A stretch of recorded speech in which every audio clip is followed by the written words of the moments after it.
The clouds parted over the Isles of Boreas. It was time to choose. The rebellion was in trouble. Ravens were scouting for the secret rebel base.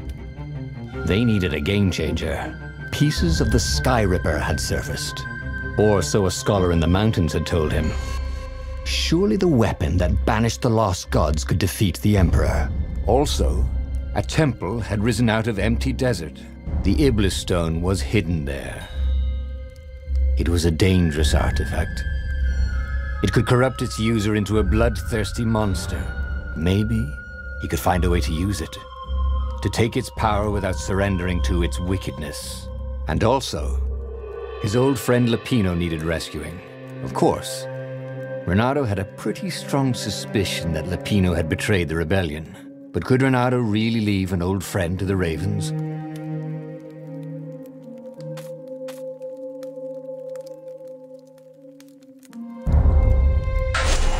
The island was windswept desert.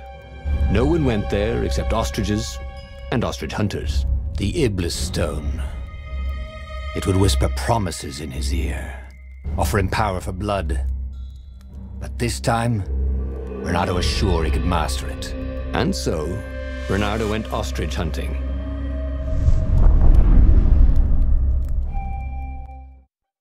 Every child could sing verses about the Sky Ripper, but ancient codices held hints of other things. A stone that ate souls, a ruby that drank blood, a jewel only a righteous man could give away. Were all these things the Iblis stone? Long hidden in a buried temple? Another ancient item that was only resurfacing now? Drawn up from the deeps by the Emperor's horrific rituals?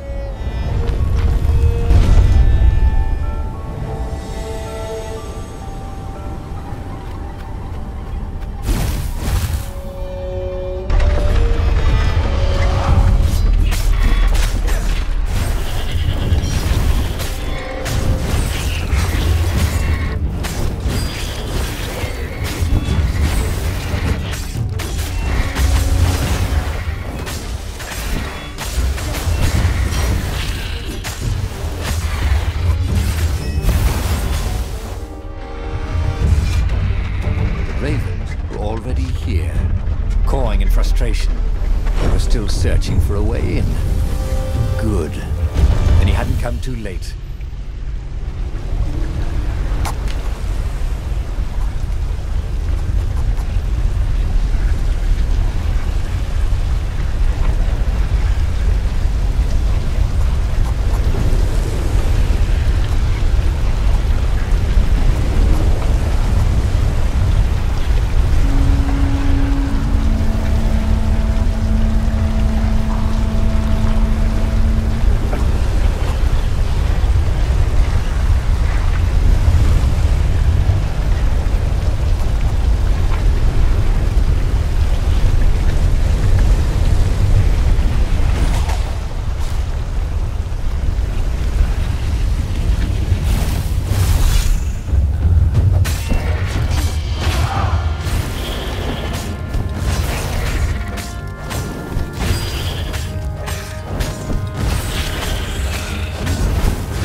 These were no ordinary cannonballs.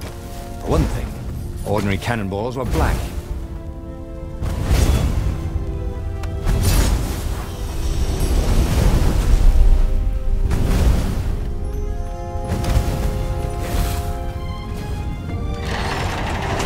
There had to be some way to use the Iblis stone.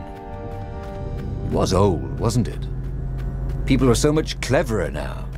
And Renato was pretty sure he was cleverer than most people.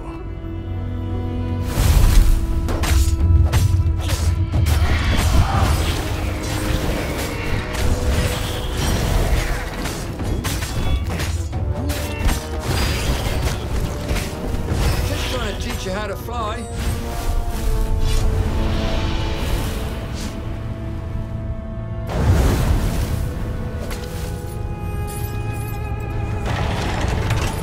The Ravens at least could not get past this point. Obviously, the temple builders knew how to deal with tomb raiders.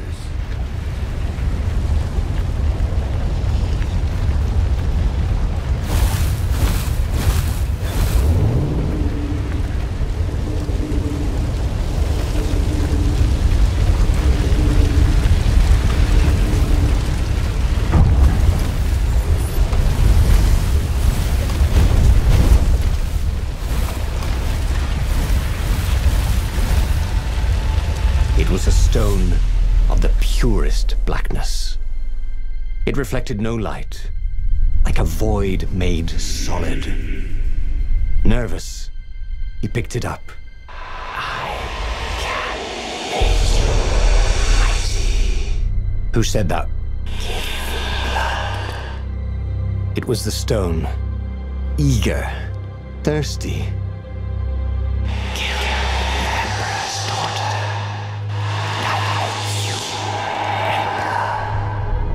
That seemed tempting and terribly wrong. Zenobia was the Emperor's greatest general and a potent witch. But they had been close once. And he had a sneaking suspicion the gem would try to control him. Why not capture the core of Sky Ripper instead? It was the eye of a lost god torn out by the Transcendent Emperor to power his greatest weapon. "It's the core," said the stone anxiously. But even though Renato knew how evil the gem was, he had a clever plan for dealing with it.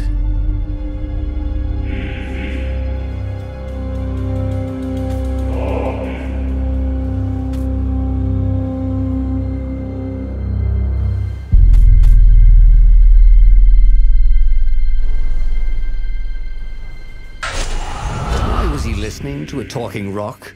Ah, but the rock had a point. If the stone could truly turn him into a powerful warrior, he could defeat the Emperor with the very weapon the wicked old toad had sought for himself. To be a hero, you had to sacrifice old friends sometimes, especially when they've become enemies.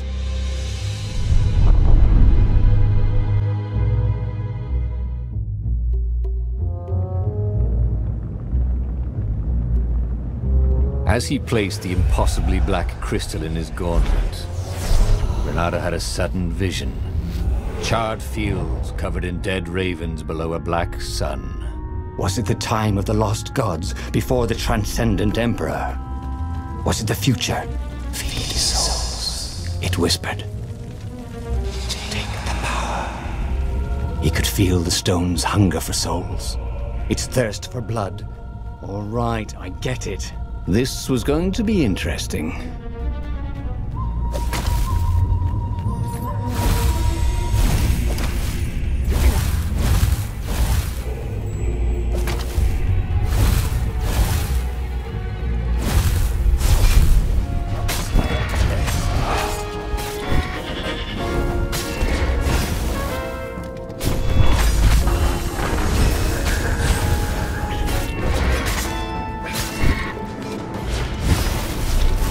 The ravens on Zenobia's island were no match for Renato.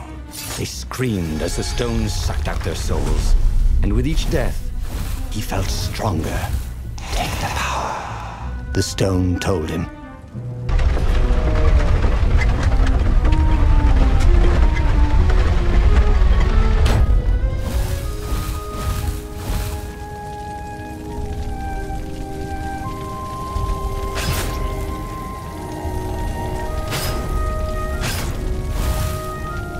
Two eyes, good. One eye, dead.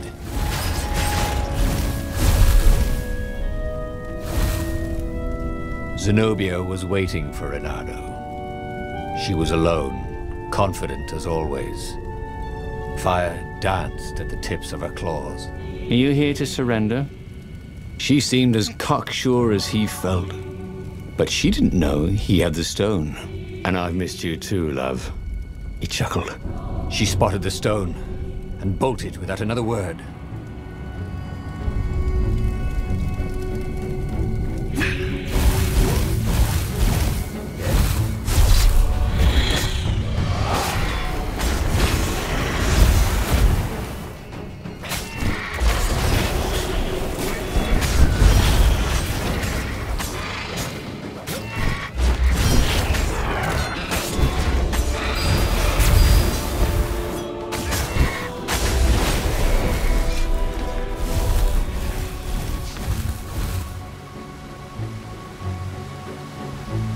Finally, Renato caught up to her. He had never seen her scared before. At school, she'd been the determined, brave one.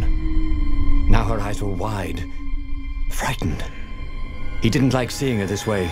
"Kill her," whispered the stone. "You cannot win your rebellion without it. Please." "No," said Zenobia. "Not that way." Oh, they had been so close once. Could he really feed her soul to his demonic gem? But if he spared her, he would not get the full power of the stone. Oh, how could he be the hero he wanted to be?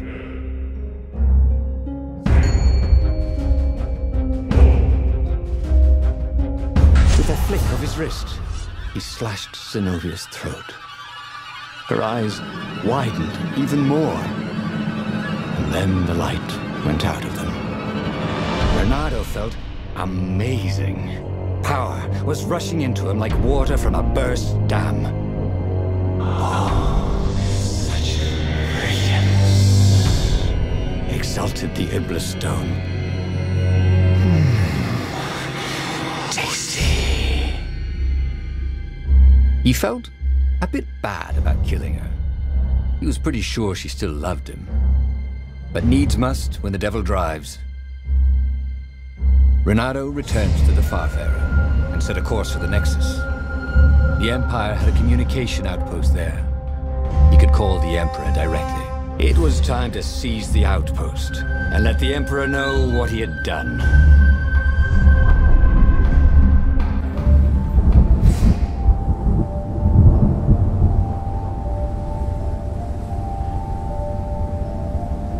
The Nexus was beautiful.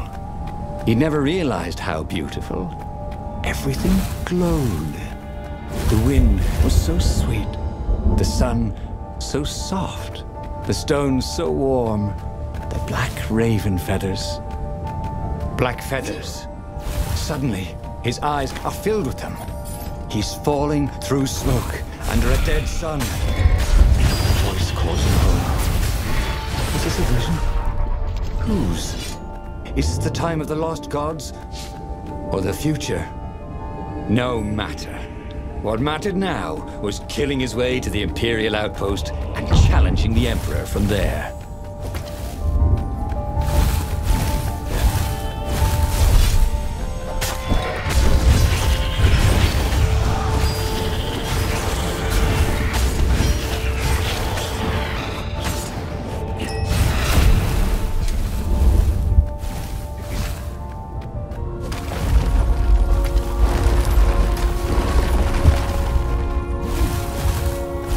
Up ahead was Lapino. What was he doing here? Bernardo! Hey, buddy! Hey there, old buddy! Please don't kill me! Why would I kill you? Asked Bernardo, although he had been thinking about it. Well, you've become... no, I mean, no disrespect at all here. Kind of evil? Maybe you should, I don't know, go to the mountains to have a think? See if maybe you're sure the stone is not all that healthy a thing to keep? I suppose you wanted, Bernardo said, and poked Lapino in the chest for emphasis. Oh, had he just killed Lapino? Oh, damn it.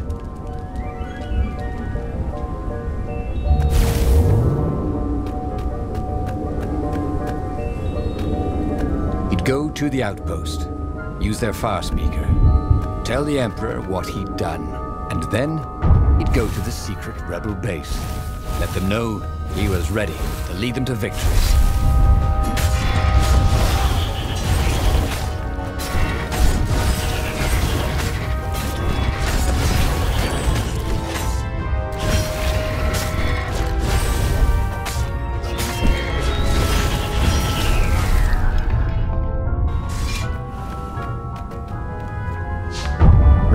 Rampaged through the Imperial outpost like a water buffalo rampaging.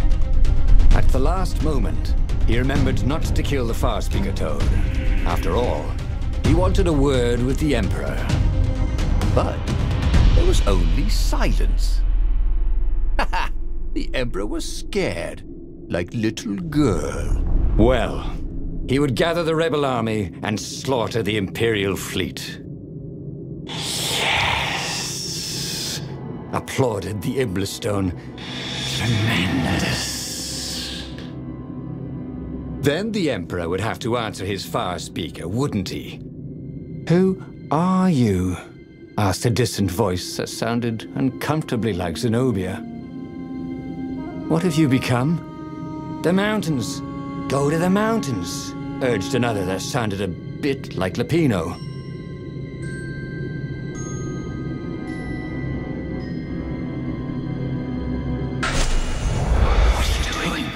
Demanded the Iblistone.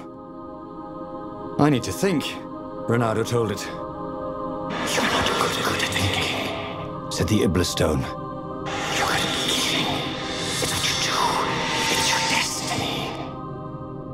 But he set sail for the mountains, where he could be alone with his thoughts.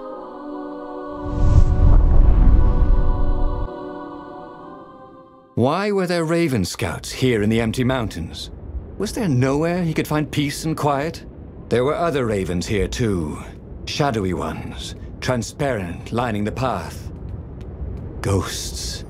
They cawed as he passed, but they didn't try to stop him. Spectators. Had he really killed that many ravens?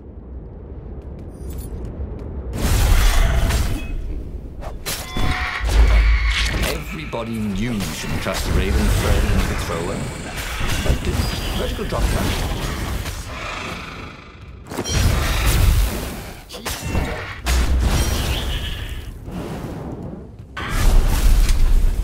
Then he saw her.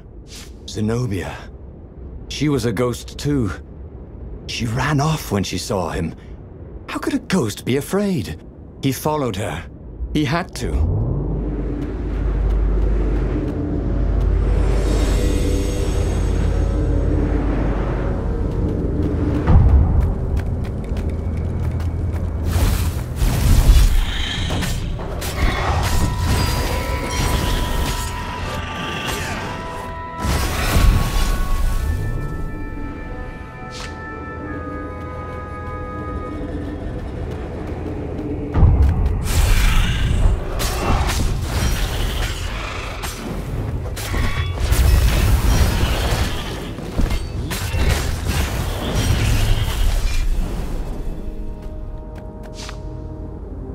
Renato followed Zenobia's ghost. Had he gone mad, seeing ghosts? Was she running from him or leading him somewhere? He'd come here to be alone, but he'd never been less alone in his life. Every raven he had slain haunted these rocks. Was this who he was? A killer? He was terribly good at killing.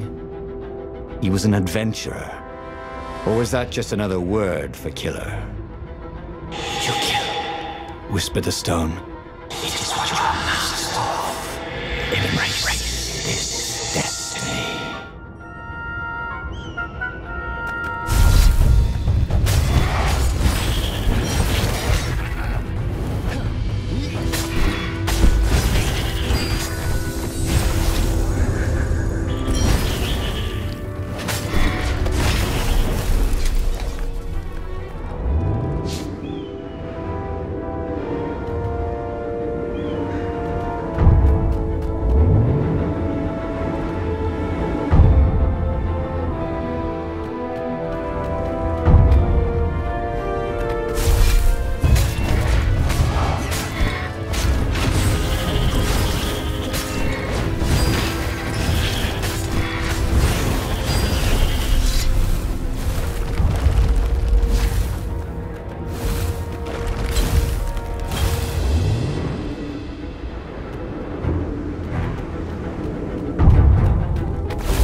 rebellion, wasn't there a battle coming soon? Would there be ravens to kill? Even an emperor? Such killing. Much wow. Ooh, he'd never been so excited.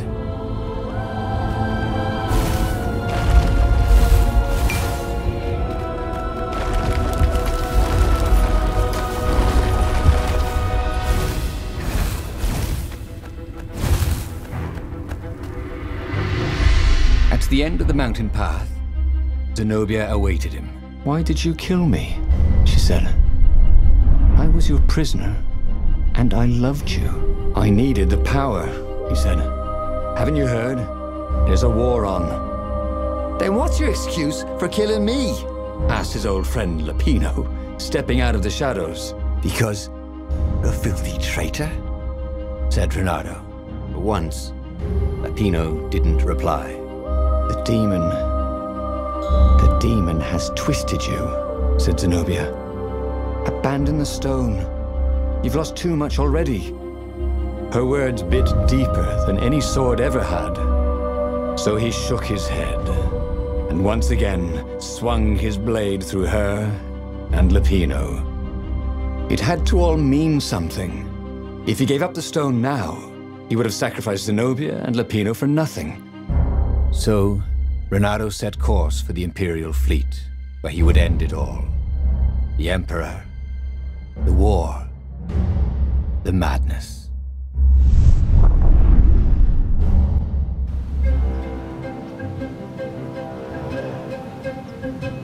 Renato boarded an Imperial ship. No one could stop him slashing his way towards the Emperor. Yes, that was right. To give up now would be to lose everything for nothing. But if he could liberate the land from the Mad Emperor, then he could give up the stone in peace. And those were absolutely his own thoughts, not the stone manipulating him, right? Oh, yes, exulted the stone. Feel your power. We'll make history today. He could hear a tiny voice within him. Don't kill the Emperor. The stone will eat your soul. Was it madness? I have to kill the Emperor, he told himself. That's what it meant to be a hero. To do what had to be done, no matter how terrible the cost. Yes. And then you can have peace, promised the stone.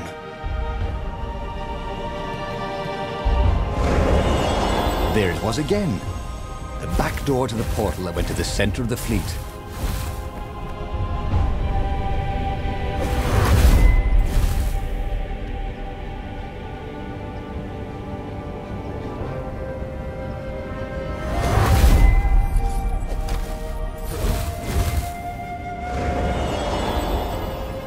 The tiny voice, whatever it was silent.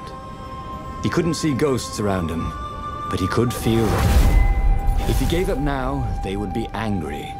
They would have all died for nothing. Who could give up this kind of power? Could anyone? Oh, he was just a fox with a talent for swordplay.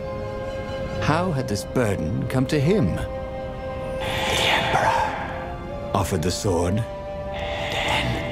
Peace. Yes, peace. That is what he wanted now.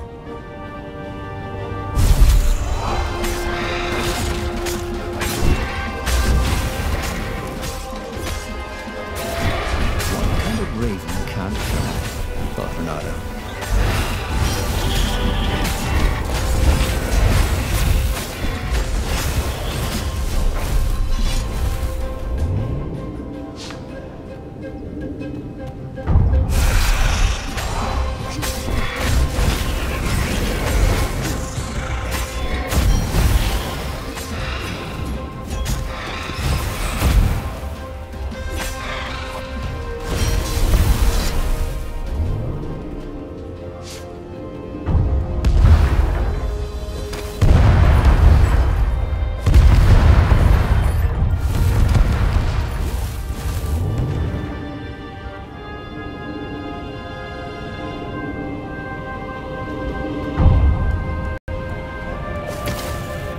Soon he'd confront the Emperor, Funny that this whole war had come about because the Emperor feared death.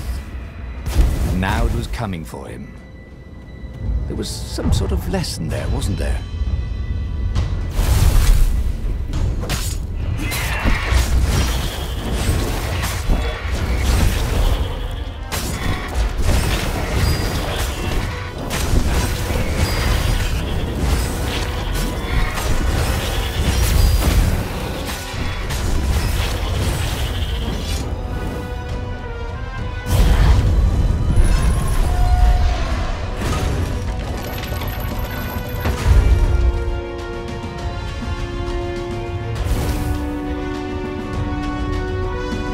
The Emperor was cowering in front of his ship.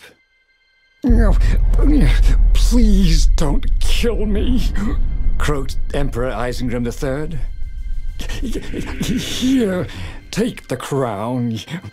I don't want it anymore. You must kill him, or you'll have his troops. He will send assassins. Please, have mercy. The rebellion is won. Or you could be emperor. I'll just go be a scientist, or minstrel, or sell gummy bears. Yeah, I promise not to bother you. It's your moment. With all the love he'd ever had for Zenobia, for Lupino, for the kit foxes he would never have, Renato raised his sword. And Renato plunged his sword into his own chest. Wait. What? Renato screamed as his life force ebbed into the stone and surged back into him, and ebbed out and surged back in. Screamed the stone. It began to heat up. What have you done? The stone began to glow. It became white hot. It became lava.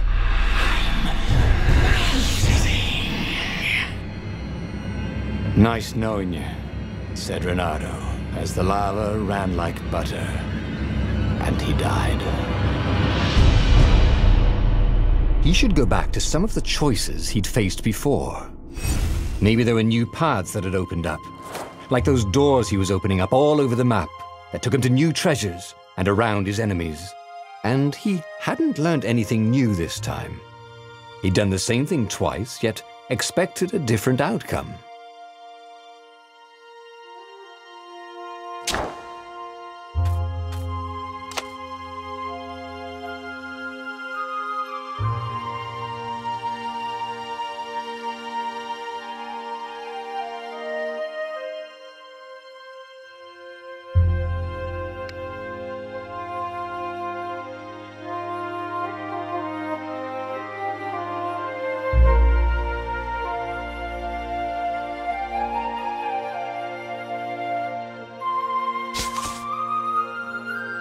The book's pages fluttered to the beginning once again, faster than before, and he fell.